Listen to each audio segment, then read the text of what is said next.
dos, uno, grabando. Listo. Bueno, buenísimo. Este año me tocó grabado, ¿sí? Este año para cuando vean este video, me estoy escapando a España a ver el eclipse del 12 de agosto. Así que estamos grabando con Edgar esta charla y darme el gusto de formar parte de otro Colda. No me acuerdo muy bien, ya llevamos dos, tres. Creo que Cinco. tres Cinco. y Este es el quinto. cinco. Y Sí, estuve en los cinco, ¿no? Creo que sí, sí. sí, sí, sí. Eh, la idea es portarme bien y no faltar a ninguno. Eh, y darme el gusto entonces de charlar un poquito de algún tema que podamos debatir, que podamos entender de en qué afecta distintas cosas nuestra labor como divulgadores o como educadores de astronomía. Y me parecía interesante este año hablar un poco de inteligencia artificial aplicada a la astronomía, o en este juego de palabras que yo puse, inteligencia astronómica. Eh, la verdad no estaba del todo convencido de hablar del tema, casi que dije que no al principio, pero soy también de sí muy fácil y creo que en 2 minutos Edgar me convenció de que de esta charla de inteligencia artificial y que al menos planteemos algunos temas, ¿sí? Que podamos debatir de algunas cosas y ver si esta nueva herramienta que tenemos, para mí la herramienta más revolucionaria que ha aparecido en la historia de la humanidad, bueno, si nos da miedo o no, si nos va a sacar el trabajo o nos va a facilitar el trabajo o lo va a mejorar el trabajo que hacemos en cuanto a compartir ciencia con distintos públicos. Me gustaría como arrancar con algo bastante distinto a la inteligencia artificial y es el procesamiento de la información en la astronomía. Esto me lleva a una de las páginas para mí más lindas de la historia de esta ciencia que nos gusta, que son las calculadoras de Harvard de principios del siglo XX, ¿no? A mí no me gusta llamarlas el harén de Pickering, como se hicieron famosas, esas 20 y pico de mujeres que trabajaban en el observatorio de Harvard. Es verdad, Pickering las contrata porque había fallecido Henry Draper, el que había organizado un gran catálogo del cielo, donde planificaban catalogar una enorme cantidad de estrellas y poder clasificar esas estrellas de algún modo y tomar los espectros de esas estrellas. Draper fallece, queda su señora con una gran fortuna que pone a disposición una buena parte de esa al observatorio para encomendarle continuar con esa tarea. Y Pickering dijo, bueno, es mucha plata, pero no tanta, entonces, y el trabajo es enorme, voy a contratar mano de obra barata. ¿Sí? Voy a contratar mujeres que me van a cobrar menos que los hombres por la misma tarea y que seguramente lo van a hacer muy bien, porque era, es la caricatura normalmente que tenemos de que las mujeres son más puntillosas con la tarea, más organizadas, ¿sí? Que lo van a hacer con mayor prolijidad de lo que podríamos hacerlo los varones. Y eso es lo que hace, contrata a mujeres de distintos perfiles, que algunas de ellas, Canon, Payne, Leavitt, se van a convertir en luego nombres famosísimos como algunas de las astrónomas más importantes de todas las épocas, ¿no? Acá yo les dejo una sugerencia de lectura, que es el catálogo original de los espectros de estrellas de Draper. Estas mujeres terminan catalogando esto, ¿no? 225.000 y pico de estrellas entre la magnitud 9 y 10, para que nos hagamos una idea, las que necesitaríamos al menos un muy buen binocular para poder observarlas en el cielo, ¿no?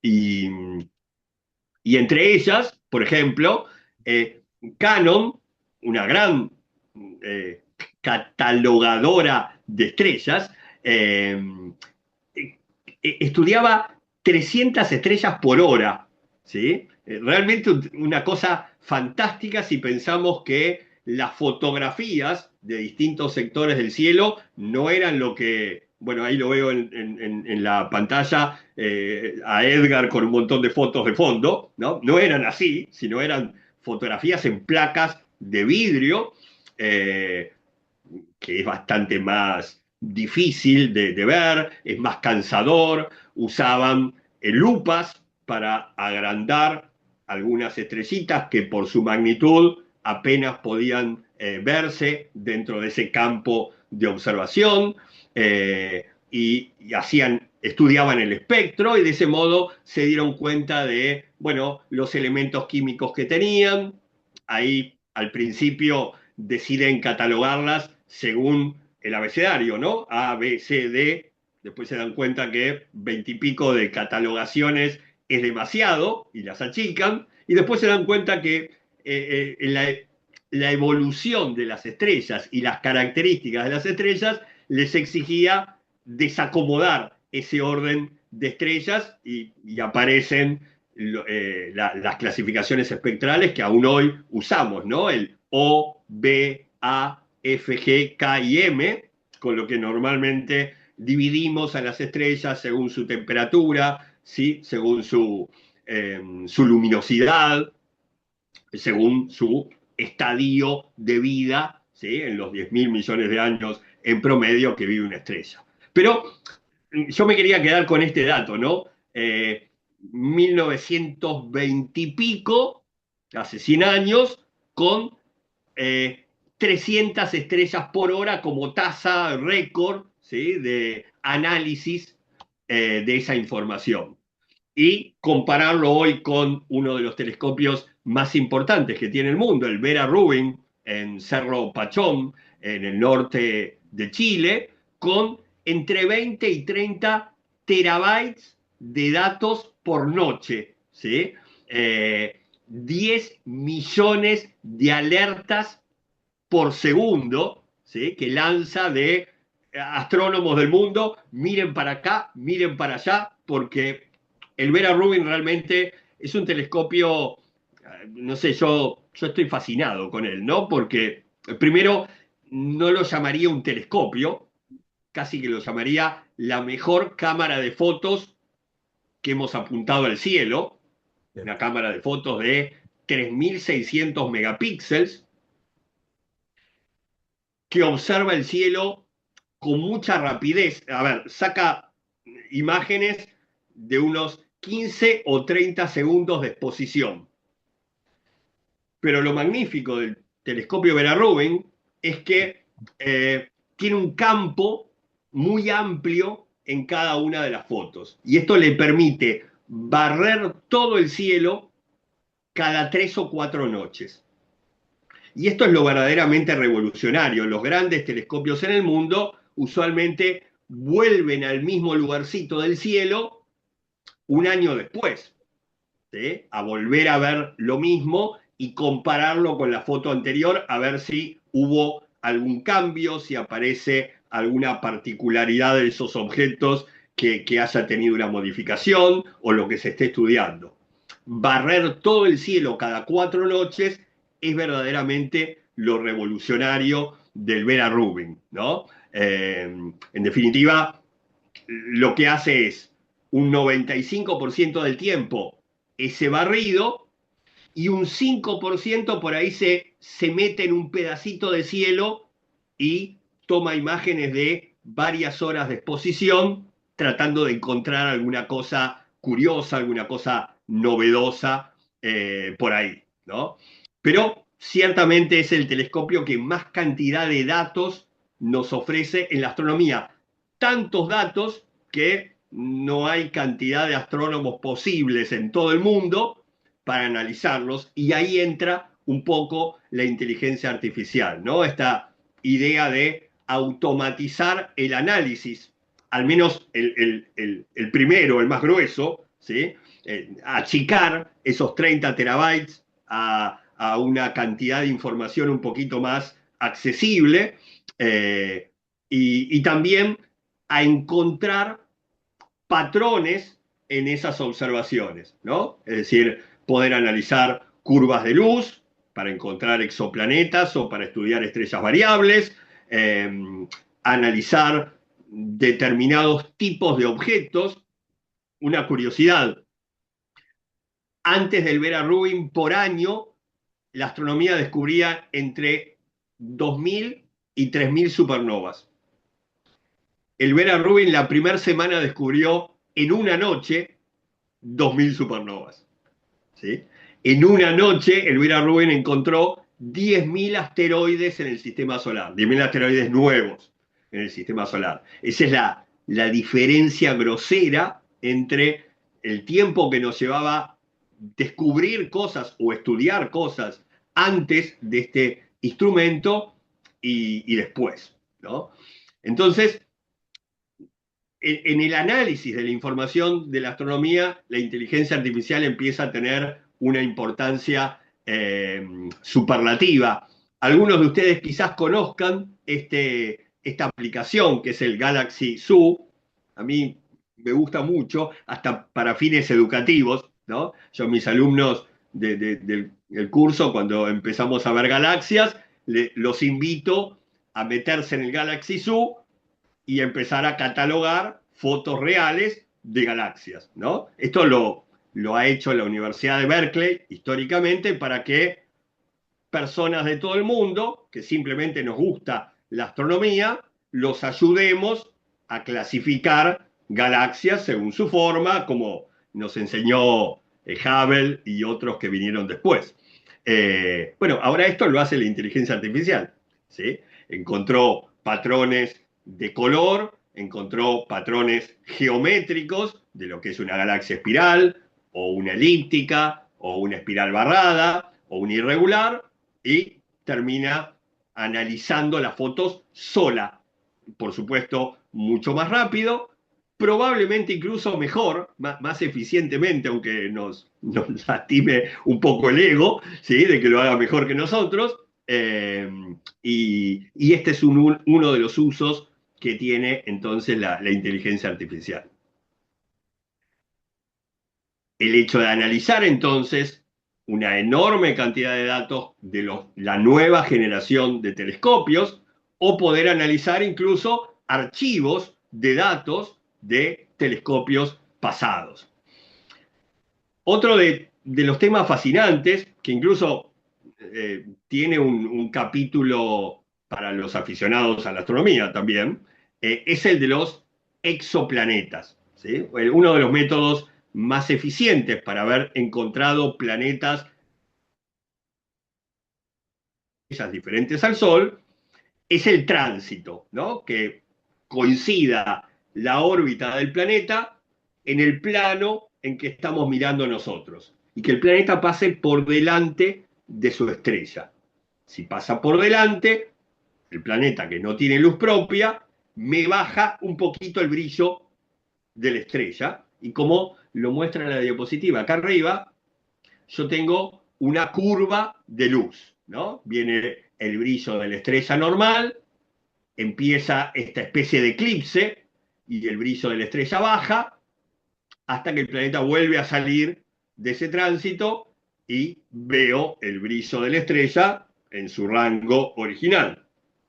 Entonces, realmente el planeta no lo vemos, pero vemos una estrella que cambia de brillo y le asociamos eso a un planeta al cual a partir de eso le calculamos la órbita, decimos cuán grande es, decimos cuán masivo es, decimos algunas características que podría tener en función de la energía que emite la estrella y a qué distancia se encuentra el planeta y demás. Y esto es un trabajo muy lindo que han hecho incluso astrónomos aficionados por muchas partes del mundo. Tengo un par de argentinos que han descubierto con sus propios telescopios algunos exoplanetas. Obviamente telescopios grandes han descubierto la mayoría.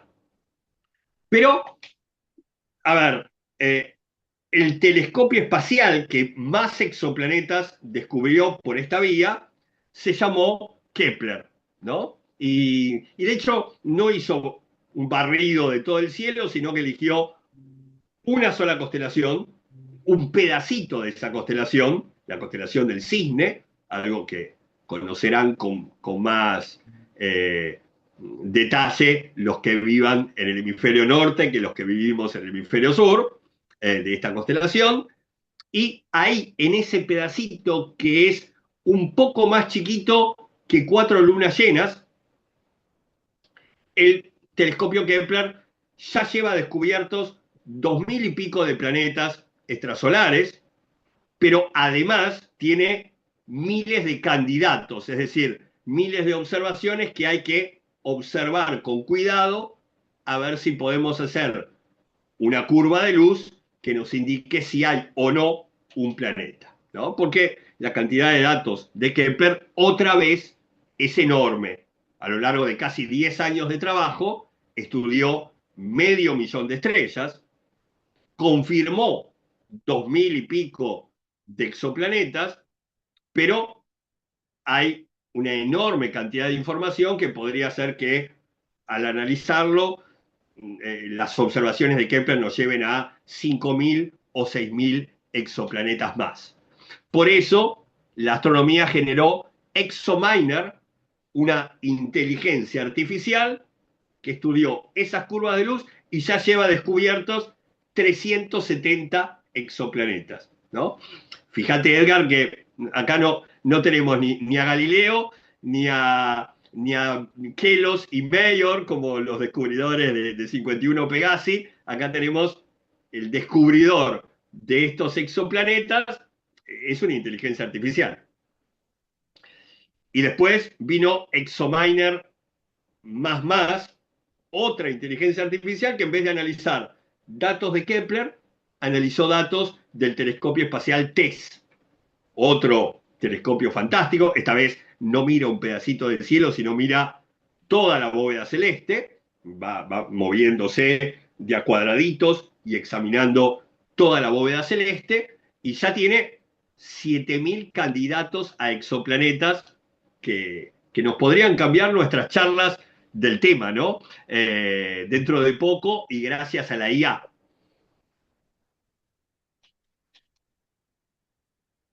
Ciertamente. Y es eso, es enseñarle a una inteligencia artificial qué parámetros busco. En este caso estoy buscando la bajada de brillo de una estrella, ¿sí? Eh, y, y lo va a hacer más rápido y lo va a hacer seguramente muy eficientemente porque la formita de la curva de luz ya la conocemos para poder enseñárselas muy bien, ¿no? De hecho, ahora se está armando un agente de inteligencia artificial para que analice los datos del Nancy Roman, un telescopio espacial que todavía no se lanzó, ¿sí? Se lanza ahora, si todo marcha bien, el 30 de agosto, ¿sí? Un telescopio Así es. espacial que, no sé, Edgar te debe tener igual de entusiasmado que a mí. Claro. Es un aparatejo ahí parecido al Hubble en algunas cosas, ¿no? Porque tiene un diámetro de espejo de 2,4 metros, pero lo genial del Nancy Roman es que va a ser 100 veces, va a abarcar 100 veces más campo cada observación que lo que hace el Hubble, ¿no? Y también el Roman lleva un coronógrafo, como una chapita que me tapa la estrella y me deja ver lo que hay pegadito a la estrella, y este es un método también para descubrir exoplanetas, ¿no? Así que, bueno, es un nuevo instrumento muy interesante que también se va a sumar probablemente a la rama de la astronomía más prolífica, que son los exoplanetas. Es genial que ya tenga asociada una inteligencia artificial en el análisis de un telescopio espacial que todavía no fue lanzado, ¿no? Es enseñarle, bueno, estos son los patrones geométricos, estas son las estructuras complejas que te podés encontrar, estos son los gradientes de color que van a ir cambiando de una imagen a la otra. Con todo esto, analizar las fotos, obviamente en segundos, y, por ejemplo, estructurame la, la, la, la, la clasificación de galaxias. O estudiar otras cosas que requieren de mucha información, ¿no? Eh, Catálogos completos que pueda estudiar la inteligencia artificial. O eh, hacer cosas muy específicas. Hace unos años también todos estuvimos entusiasmados cuando una serie de telescopios a lo largo del mundo generaron un telescopio virtual que se llamó de horizontes y tomó dos imágenes de dos agujeros negros, ¿no? Uno en una galaxia lejana y la otra imagen del agujero negro que hay en el interior, en el centro de nuestra Vía Láctea. Pero para eso hubo que calibrar un montón de cosas, porque las observaciones se hicieron desde distintos puntos de la Tierra, en distintos momentos, a distinta hora, con distintas condiciones atmosféricas, ¿sí? Y todo eso fue una cantidad de cálculos extraordinarios que seguramente cuando hagamos un nuevo intento, la inteligencia artificial lo va a simplificar bastante y lo va a mejorar bastante, ¿no? Del mismo modo, bueno, esto en una mala noticia para la astronomía observacional, y es que tenemos miles de satélites dando vueltas alrededor de la Tierra en esas enormes constelaciones de comunicación que tienen varias empresas del mundo en proceso, ¿no? De hecho, con miles y prometiendo muchos miles más, que genera en los grandes telescopios de Tierra un montón de rayitas en el campo de observación, de trazas, ¿sí? Del reflejo de luz del Sol en estos satélites alrededor de la Tierra. Bueno, la inteligencia artificial lo que está haciendo ahora es borrar esas trazas, entender que eso no es información que nos interese del cielo y las borra como si fuera un programa editor de imágenes, ¿sí? Pero a tiempo casi real. Eh, Cuando yo decía que estamos usando la inteligencia artificial para archivos que ya tenemos, este título de la Agencia Espacial Europea a mí me entusiasmó un montón. 1.400 objetos curiosos encontrados dentro de los archivos del telescopio espacial Hubble. Por supuesto, también cuando hablamos de analizar grandes cantidades de información, también hablamos de este modelado del universo a gran escala. Yo a la inteligencia artificial le puedo enseñar, bueno, las leyes de la gravedad funcionan de este modo, la materia se comporta de este modo. Bueno, armame un modelo que actualmente lleva meses, simular en una computadora millones de galaxias, ¿sí? En supercúmulos, supergrupos de galaxias. Bueno, hacémelo mucho más rápido y probablemente más eficiente para entender o tratar de encontrar modelos que se vayan acercando cada vez más a lo que observamos y de lo que entendemos es el universo a gran escala, ¿no? Incluso hay una cosa que a mí me entusiasma mucho, hay una astrónoma argentina trabajando en Princeton en inteligencia artificial dedicada a la astronomía, y esto es distinto a lo que vengo comentando. No le enseñamos a la inteligencia artificial buscar este parámetro, sino que lo que está intentando esta astrónoma es decirle a la inteligencia artificial, busca cosas que a mí no se me ocurran, ¿sí? Busca cosas que yo no te haya enseñado que hay que buscar, es decir, busca patrones que yo no conozca, que me lleven a objetos celestes o a fenómenos astronómicos que hoy no sabemos que existen, ¿no? Y esto quizás sea en los próximos años lo más revolucionario que podamos tener en función de cambiar nuestra imagen del universo, ¿no? Yo la charla la estructuré en dos partes. La primera, hacer un pantallazo de lo que se está haciendo en la astronomía profesional, pero como me dedico a la divulgación, voy a tirar esta última parte a la inteligencia artificial en lo que hacemos la mayoría de los que estamos en este congreso, que es divulgar, enseñar, compartir ciencia, ¿no? Por eso les cuento que el 35% de las diapositivas que vieron anteriormente fueron hechas con IA, el resto las diseñé yo. Creo que hoy tenemos una buena ayuda con este copiloto del PowerPoint, al cual le escribimos directamente, haceme una presentación PowerPoint sobre tal tema, puntualizando en tales cosas y analizando tales datos, y haceme 20 diapositivas y nos va a armar la presentación PowerPoint.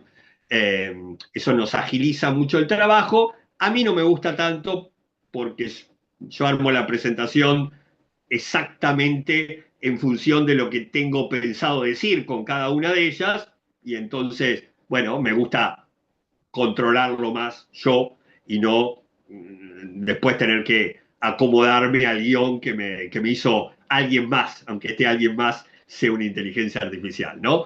Pero bueno, es una opción que tenemos en la inteligencia artificial. Desde luego tenemos generadores de video para armar cosas muy interesantes. Hoy eh, podemos recrear sin necesidad de contratar actores y armar escenografías y demás, podemos recrear épocas que nos parezcan fascinantes de lo que queremos contar.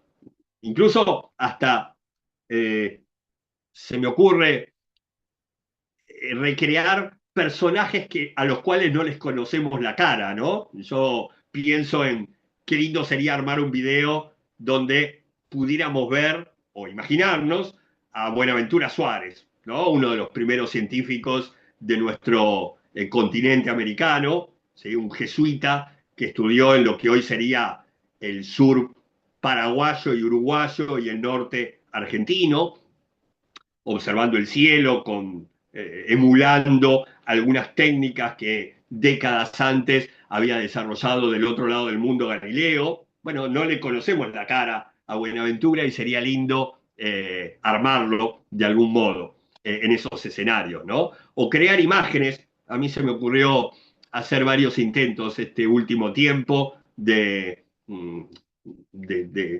ponerme yo en determinados escenarios o en determinadas circunstancias, o recrear en caricatura un Galileo para que me cuente distintas cosas y yo poder compartir esos diseños en redes sociales.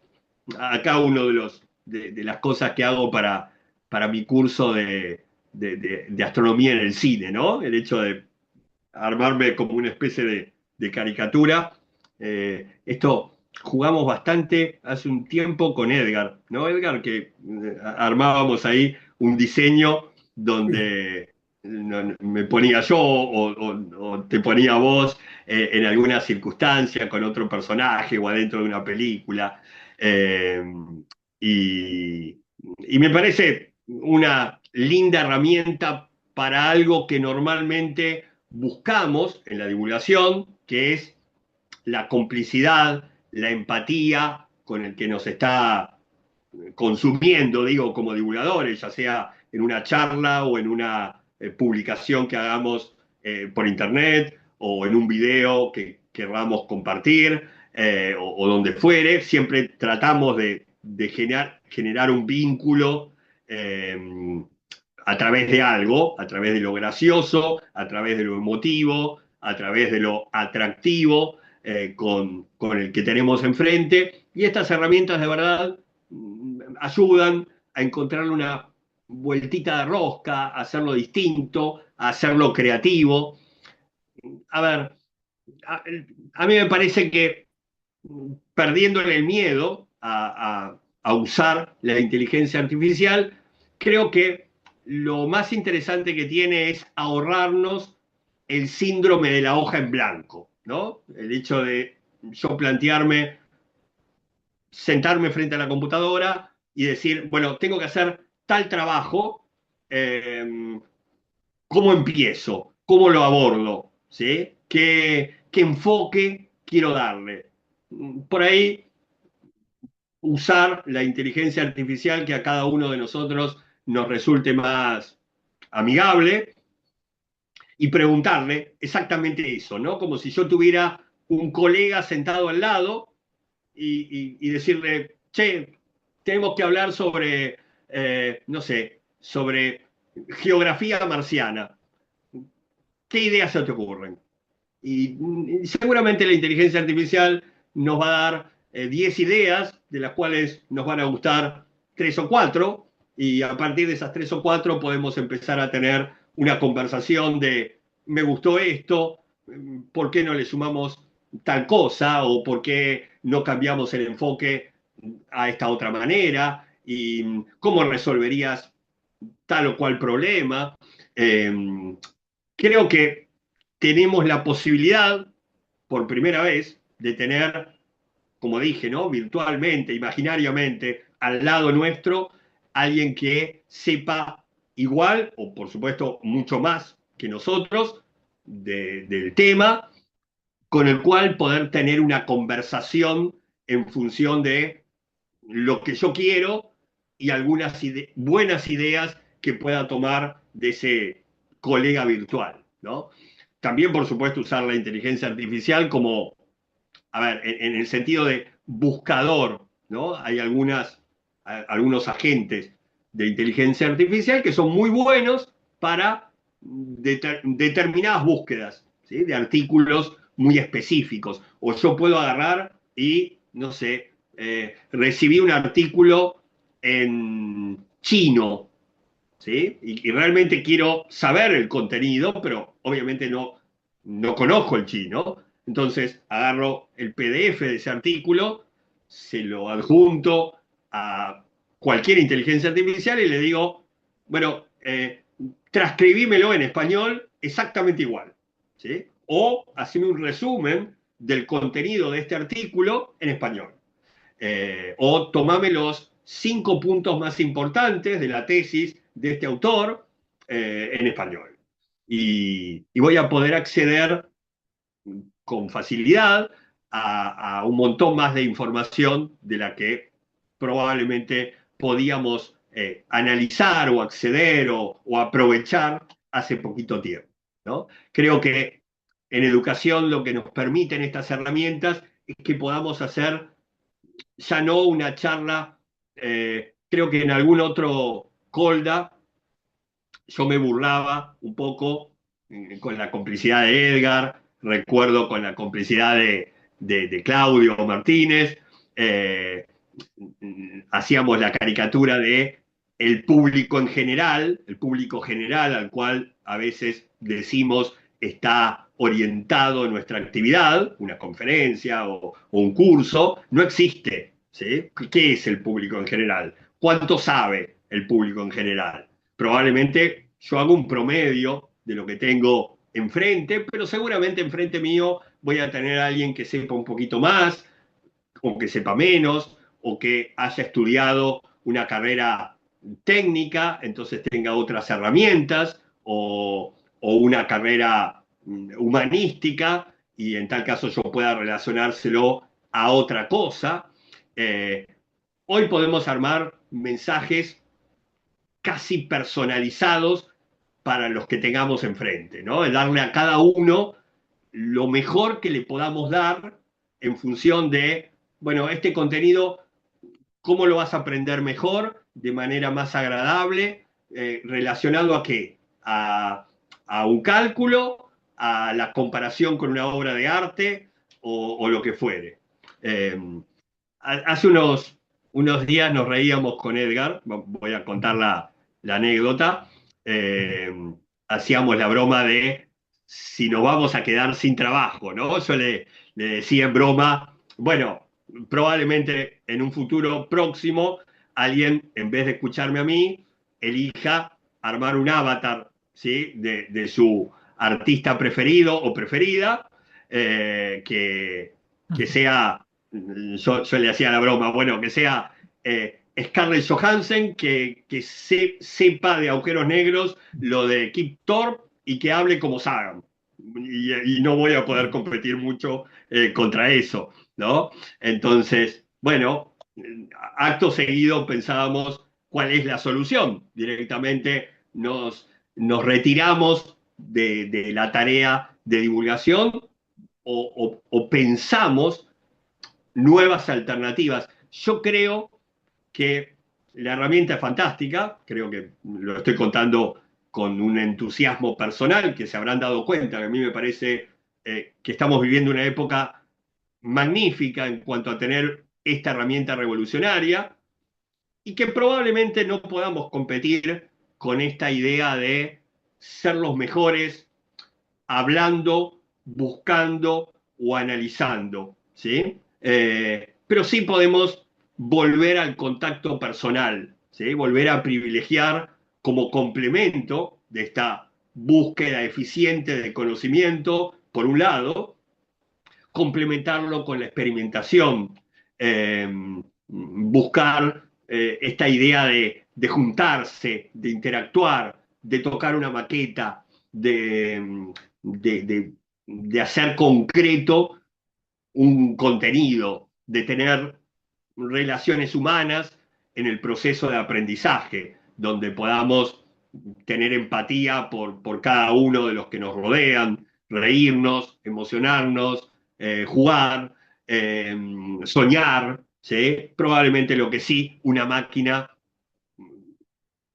no sé en el futuro, pero al menos por ahora una máquina no puede hacer, ¿no? Entonces, tal vez tengamos una magnífica herramienta para decirle a un avatar, quiero que tengas estas características físicas y que además hables como mi divulgador preferido y además sepas, por supuesto, todo lo que se sabe en la historia de la humanidad sobre determinado tema y por supuesto, tratar de competir con una herramienta tan maravillosa para eso sea una tarea perdida y probablemente absurda. Y por otro lado, poder complementarlo, tener más tiempo para hacer estas experiencias, ¿no? Esta idea de volver más humano nuestro trabajo de compartir ciencia, de crear escenarios, de crear experiencias, ¿sí? De poder generar no desde el lado religioso, pero sí una comunión, ¿no? Una comunidad en función de los temas. Relacionarlos con el arte. Yo tuve una experiencia muy linda hace poco de hacer un espectáculo con la banda sinfónica de mi ciudad, ¿no? Donde elegí un repertorio de música de distintos géneros que me daban el pie para explicar de manera muy, muy cortita, en 2, 3, 4 minutos, un tema y la banda tocando esa música que me introducía a mí a determinado tema, ¿no? Y, y tener eso, tener experiencias, poder hacer analogías de cosas que ocurren en otros ámbitos, creo que puede ser la clave, ¿sí? De no competir en el lado de la divulgación, sino complementar, y también en el lado de lo que decíamos del análisis de datos, ¿no? Seguramente una inteligencia artificial va a analizar un cúmulo de datos enormemente grande e imposible para un conjunto de seres humanos y luego nosotros le daremos el toque de nuestra creatividad, de nuestra forma particular de interpretar esos contenidos y seguir respondiendo las mismas preguntas que hemos respondido a lo largo de la historia de cómo es ese universo que nos rodea. Muy bonito.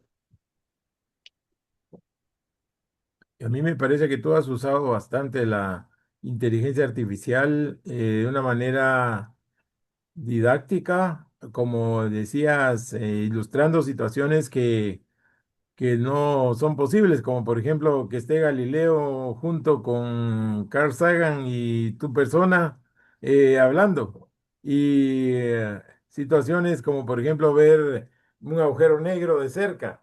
Y así, entonces es fantástica esta herramienta porque nos ayuda como divulgadores y lo que me parece magnífico es lo que has dicho, no vamos a competir, no se trata de competir con esto, sino que se trata de apoyarnos y utilizarla para poder hacer mejores presentaciones. Claro, si en algún momento ya hay un robot que hace divulgación, pues tal vez lo pasará, pero incluso no creo que sea ni pronto y también que no tenga el toque humano, ¿verdad? Porque siempre queremos hablar con una persona y no tanto con una máquina. Sin Yo embargo, creo que es una linda... A ver, a mí me divierte mucho, ¿no? Me divierte ponerme en sí, un escenario con Galileo e imaginar una conversación o ponerme dentro de una película y poder después que me sirva de excusa para analizar lo que podemos aprender de astronomía en esa película. Y en muchos casos de mi trabajo personal tengo estas conversaciones, ¿no? Bueno, voy a armar un taller sobre determinado tema. ¿Qué se te ocurre? Y se le ocurren cosas probablemente que no se me ocurrían a mí, se le ocurren cosas que no me gusta, entonces no voy por ese lado. Y tengo como alguien al lado que puedo conversar como si nos juntáramos en un café nosotros dos y tiramos ideas sobre algo que tengamos que resolver juntos. sí.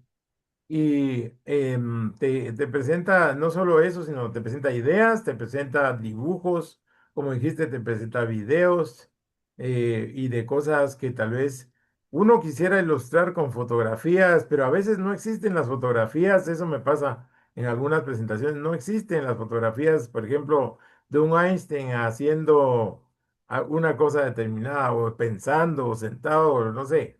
Pero la inteligencia te la crea para que sobre todo con niños ellos son muy visuales, ¿verdad? Entonces le da mucho impulso a lo que uno les está dando, a lo que uno les está diciendo. Entonces, porque ya está ahí la gráfica, donde se imaginan al científico o al astronauta en la luna, haciendo una base nueva, etcétera. Y entonces son herramientas formidables que no teníamos bueno, cuando empezamos el Colda no hablábamos de inteligencia artificial todavía, a pesar de que ya estaba, pero no la usábamos como la estamos presentando, como tú estás presentándola ahora. Así que me parece una gran novedad, me parece que es algo que tenemos que tomar en cuenta todos los divulgadores para poder mejorar nuestras presentaciones y hacerlas más impactantes, más visibles. Por ejemplo, el día de ayer me tocó a mí dar una charla a jóvenes, a jóvenes de 14 años, 10 años, no, 12 años, 14 años. Ellos son no les gusta el texto, por ejemplo, no les gustan aquellas páginas llenas de texto donde tienen que leer, qué pereza leer todo eso. Lo que ellos quieren son imágenes, imágenes directas y que no des tantas vueltas, sino vamos al grano y aquí está la gráfica, aquí está donde van a ir los astronautas, aquí está donde, cómo lo hizo Galileo, aquí está Galileo con un telescopio. Esa herramienta eso nos lo da la inteligencia artificial. Muy bien aplicado. Y Para mí, después, fíjate que lo que repasábamos de la cantidad de datos que puede analizar o que sí, puede simular y que necesitamos ahora analizar porque no teníamos esa ingente cantidad de datos hace muy poquito tiempo, creo que hace 2 años no teníamos un Vera Rubin, no tenemos como vamos a tener en unos meses un Nancy Roman en el espacio, hasta hace muy poco no teníamos un TESS o un Kepler buscando planetas fuera de la Tierra, casi que nos obliga a tener una herramienta que nos ayude al menos en el en el análisis grueso y en la búsqueda de patrones que nos ayuden a descubrir cosas. Exactamente. El análisis de los patrones, porque de eso se trata la inteligencia artificial, de con base a patrones y a muchas informaciones que se le alimentan, ella ya puede hacer deducciones y puede tomar decisiones. Por ejemplo, si queremos que sepa qué son manzanas, le damos millones de fotos de manzanas, manzanas verdes, manzanas rojas, manzanas podridas, manzanas cortadas, etcétera. Y así, cuando le enseñemos una manzana real, va a reconocerla, o una foto de una manzana la va a reconocer. Entonces, es maravillosa esta herramienta que tenemos nueva y es al servicio de la enseñanza, es todo una potencia, es toda una potencia. Y creo yo, Sebastián, que tal vez estás de acuerdo conmigo en que estamos solamente empezando. Esta inteligencia va a Sí, claro. desarrollarse mucho más y quién sabe qué Sí, a más ver, va a ser. creo que el nuevo paso, que no sé cuándo tecnológicamente lo podremos dar, ¿no? Pero el que seguramente va a ser revolucionario es cuando no busque patrones, sino encuentre soluciones que, que sean totalmente nuevas para nuestro conocimiento, ¿no? No es decirle en esta cantidad de imágenes encontrar un tumor, como hoy hace la medicina, porque ya hemos analizado millones de imágenes con tumores en diferentes estadios, sino decirle encontrar la solución al cáncer. Eh, Utilizar tu inteligencia y todo tu cúmulo de datos, ya que sabes todo lo que sabemos de medicina, todos los médicos del mundo, bueno, encontrar la solución que hasta ahora no hemos sido capaces de conseguir. Cuando pueda crear conocimiento absolutamente nuevo, bueno, hice el ejemplo en la medicina, pero en la astronomía también será algo magnífico. Ahorita que mencionabas esto de los médicos, me trae a la mente lo que me dijo un compañero, un amigo mío que es odontólogo. Y él me decía, no, es que la inteligencia nunca va a llegar a la experiencia que yo tengo. Sin embargo, yo pienso diferente porque la inteligencia tiene la experiencia de millones de personas. Todas las experiencias que tiene no solamente es de una persona, se le han alimentado experiencias de millones de odontólogos. Entonces, entonces tengo una mala noticia para el odontólogo. Resulta que va a poder tomar iguales o mejores decisiones. De hecho, Entonces, la experiencia es eso, ¿no? Es cúmulo de información pasada. Y la inteligencia artificial tiene el cúmulo de la información pasada de todos los que hacemos un determinado trabajo.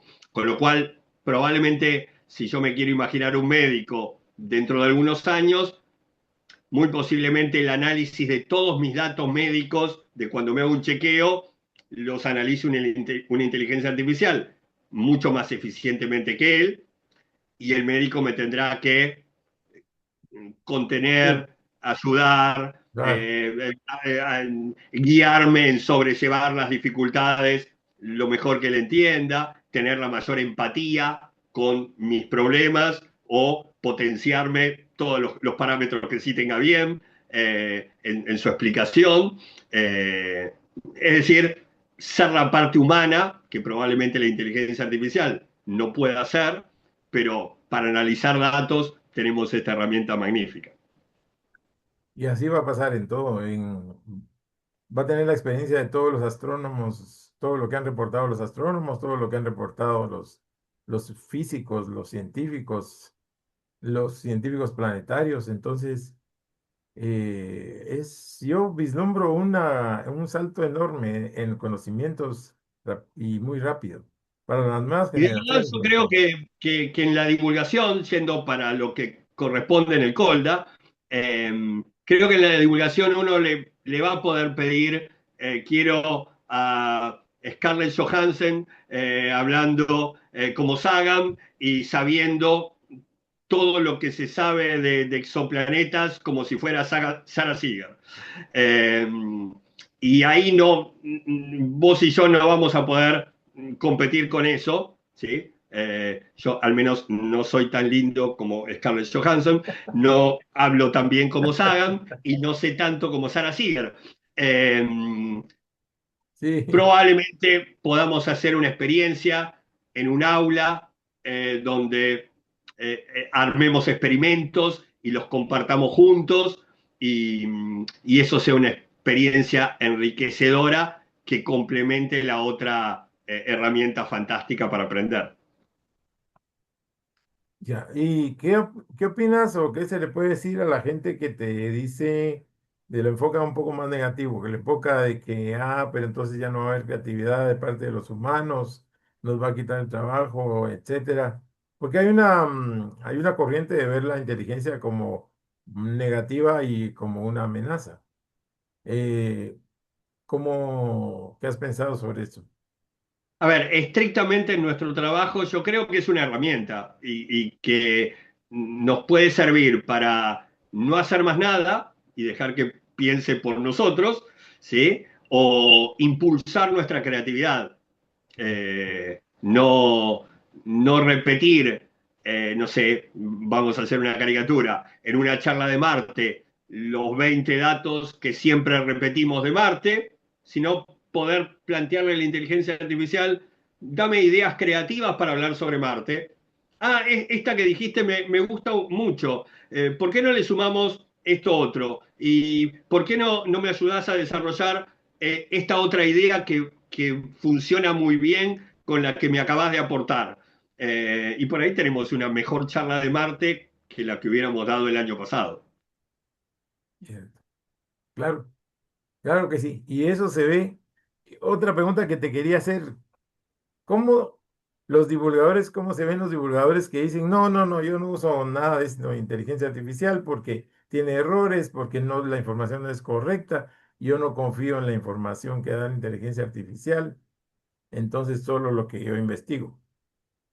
Eh, el- Primero, hay inteligencias artificiales que buscan en papers, es decir, no eh, son bastante confiables en la información.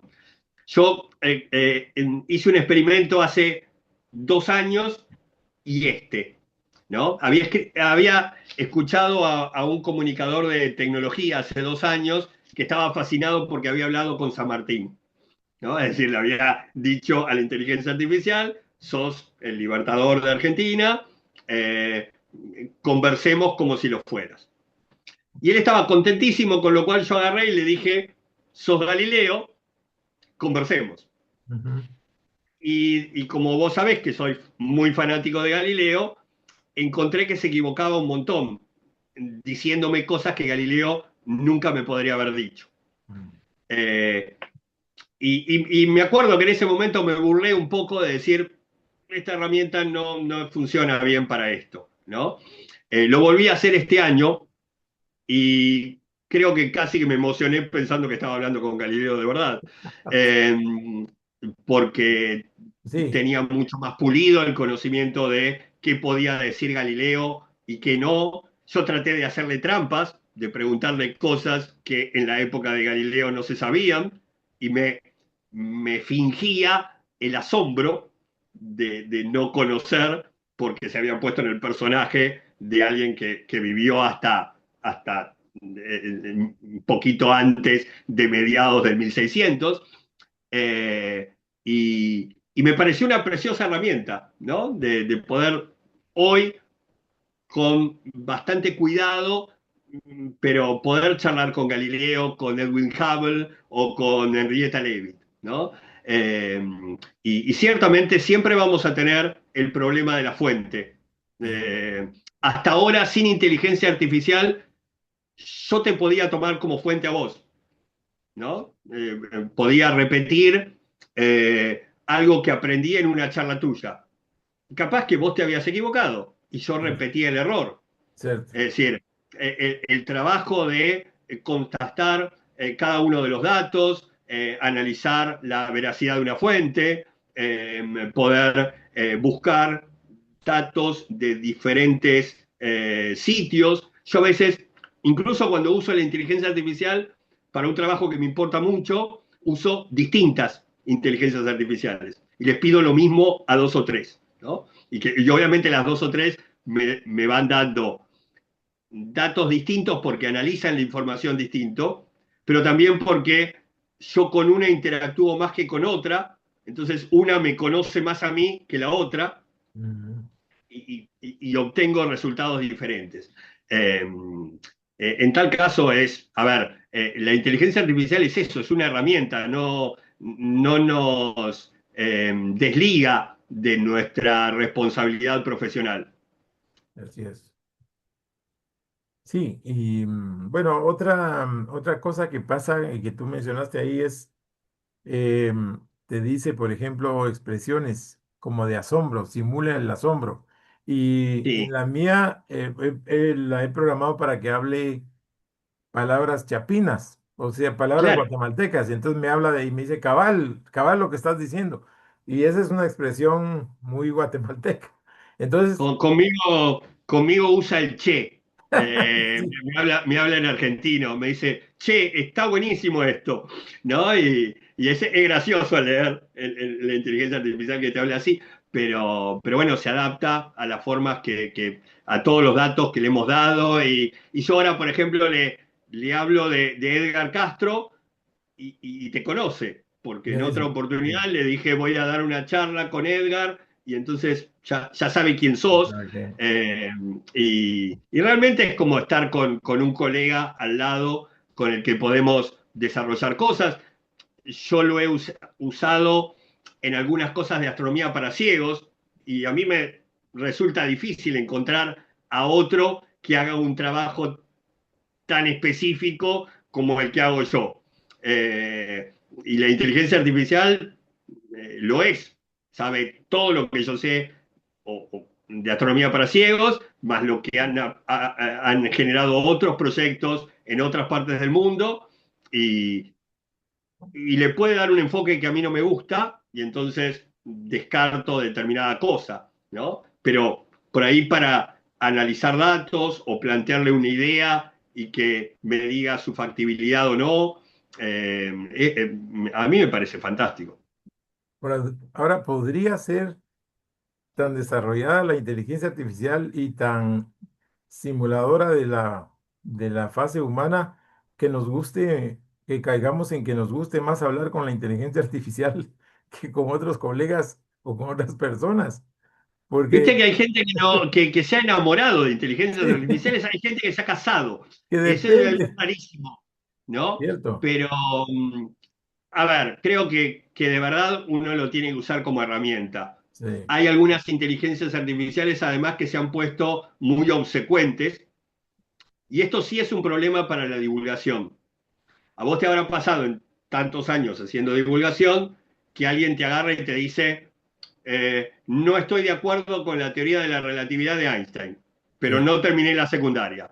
Y uno dice, bueno, para contradecirlo a Einstein, al menos hay que haber estudiado lo que estudió ese pobre hombre, ¿no?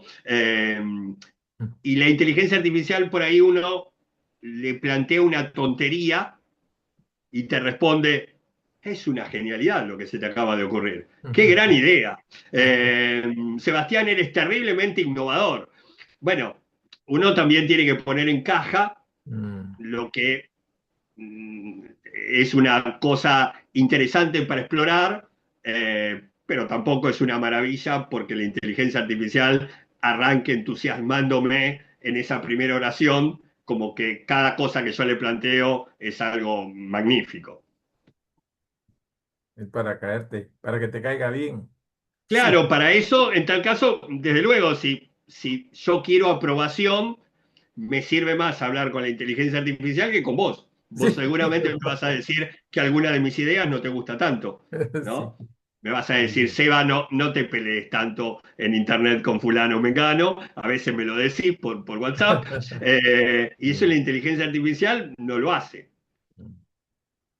Sí, así que, bueno, sí, tiene de todo, ¿verdad? Como tú dices, tenemos que tener el criterio para usarla como herramienta y no ya ser codependientes de ella al punto que nos guste más encerrarnos a hablar con la inteligencia artificial que con el resto de la familia, por ejemplo. ¿verdad? Porque no te habla, el resto de la familia puede ser que no te hable de tus temas favoritos porque están ocupados. En cambio, la inteligencia artificial siempre te va a contestar y te va a discutir y te va a plantear cosas. Entonces, hay peligro de volverse codependiente de la inteligencia artificial si uno no tiene cierto criterio también, ¿verdad? Porque va a resultar más agradable hablar con la inteligencia artificial que con algunas personas que te pueden contradecir, como vos decís. Así que Claro. esos son algunos de los riesgos que también hay. Muy bien. Excelente. Y en resumen, es una herramienta entonces. Yo creo que sí, y a ver, si nos fuéramos del ámbito de la astronomía y la tomáramos a la herramienta en general, desde luego que hay escenarios peligrosos de algo que nos puede reemplazar en un montón de cosas, ¿no? Hay quienes suponen que no sé, que el 80, que el 90% de nuestros trabajos actuales va a desaparecer por culpa de la inteligencia artificial. Hay otros que dicen que esto es una burbuja, que en un par de años se disolverá. Para mí es una preciosa herramienta que tenemos para, al revés, ampliar nuestra creatividad, explorar nuevas posibilidades y analizar el mundo que nos rodea de manera más eficiente, más rápida, buscando más cantidad de información.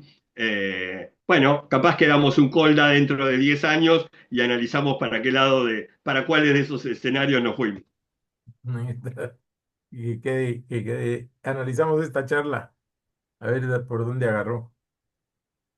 Muy bien, te agradecemos mucho. Yo creo que pues llegamos al fin de esta interesante charla. Gracias por permitirnos grabarte anticipadamente para que cuando ya sea el colda pues la podamos pasar. Y estoy seguro que esta charla va a generar mucho interés y opiniones tanto a favor como en contra, como en todo. Pero de eso se trata. La compartiré en redes sociales y me pelearán por ahí si están de acuerdo o no, y Así, tendremos seguramente lo que tiene que ser en el Colda un lindo debate de cómo hacer mejor cada día nuestro trabajo. así es. Perfecto. Bueno, que tengas un Gracias. buen viaje y que tengas un buen eclipse y Ahí está. buen paseo en Bueno, Europa. para cuando esté esta charla en el aire, yo estaré en el aire en un avión yendo a ver el eclipse del 12 de agosto en España. Así que ojalá pueda hacer una linda observación. Excelente. Muy bien. Gracias.